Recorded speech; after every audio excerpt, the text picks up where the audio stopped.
Well, hi there, boys and girls. Today we're going to graph some pretty flowers in polar form, and we're going to be looking for two things that are very important. When you see the equations, the two things you're looking for is you need to determine how many petals there are in your rose, and I'll show you how to do that. And we also need to figure out how far apart are the petals. After that, we can just plug in some angles, and we can figure out where the petals are. So let's just take a look at an example. Let's do r equals 2 sine of 3 theta. Alright, I'm going to tell you that if this number in front of your theta, if that number is odd, then that tells you exactly how many petals you're going to have. So this means we're going to have 3 petals in our rose. This number in front will only affect which circle we go to. That just affects how long each petal is. Okay, now what we're going to do next is we're going to figure out how far apart the petals are. And the way you do that is you take 360 degrees and you divide it by however many petals you have, because they're going to be spaced equally around the circle. And that tells you that our petals are 120 degrees apart. So now all I have to do is figure out where the first petal is, and I can space it around. So the way I'm going to do that is I'm going to pick some values for theta and plug it in. I'm going to let theta equal 0, and then I'm going to let theta equal, I don't know, I'll go bigger than that. I'll go 0, and then if we plug in a 30, yeah, that's going to get me to 90. That's what I want.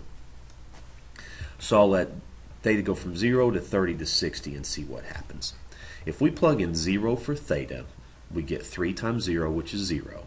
And the sine of 0 is, well, that's 0, times 2 is still 0. So we're starting right here at the pole. And then if you let theta equal 30, 30 times 3 is 90.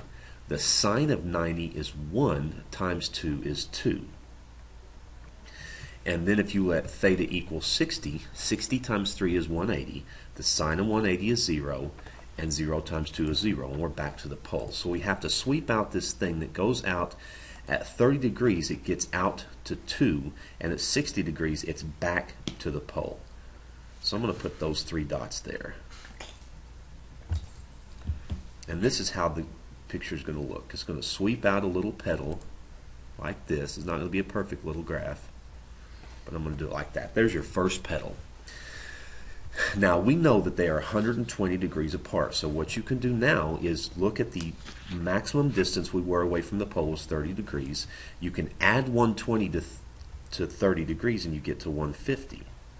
And so the next petal would be out here at 150. This is not exactly how the calculator graphs it. It graphs it in a little different order, but you'll still get the same picture. And then if we add 120 to 150, we get 270, and the last petal is right here, out a distance of 2 from the pole.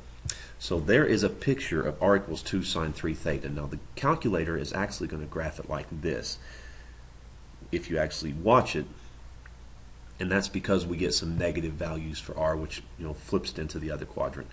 So that's how it gets graphed, but that doesn't really matter. When you're graphing it, I don't need you to show me how you did it. I just need to see the picture. Alright, let's take a look at one more example, and let's do a cosine, and let's do, instead of an odd number for theta, let's pick an even number for theta. So let's do r equals 2 cosine of 2 theta.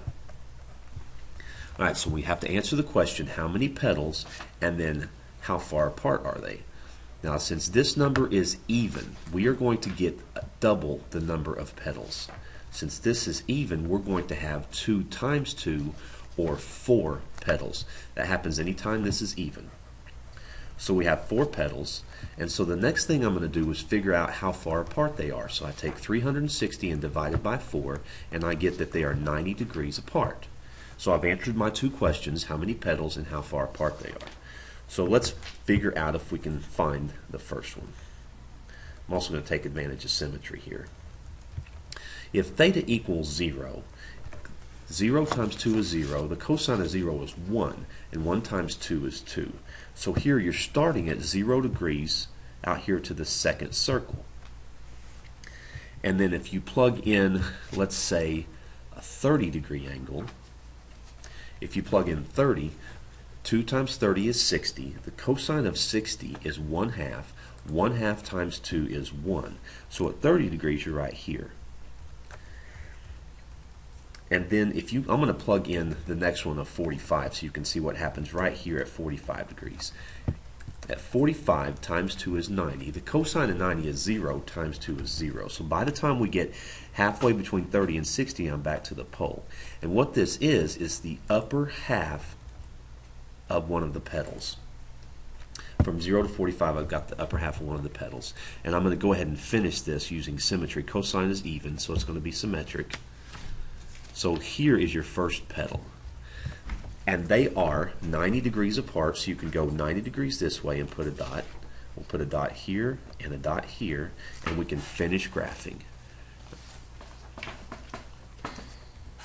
It's not going to be perfect, but if I see how far the petals go out and how many petals you have and the spacing between them, I'm not going to get on you about, whether it looks like a pretty flower or not. But anyway, that's how you're going to graph petals or polar roses, and I will see you guys tomorrow.